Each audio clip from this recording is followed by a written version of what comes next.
স্বপ্নে আল্লাহর সাথে কথা হয়েছে।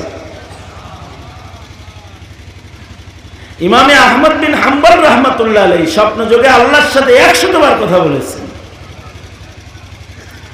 সূরা ইখলাস বেশি পড়লে আল্লাহর সাথে খাতির ভালো হয়, কারণ সূরা ইখলাসের ভিতরে আল্লাহ ছাড়া আর কিছু নাই।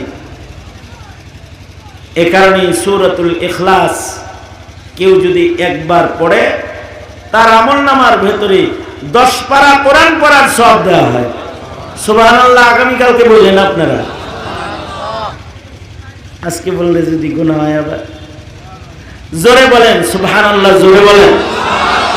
আর শক্তি নাই, আরো জোরে বলেন, আরো জোরে করে বলেন।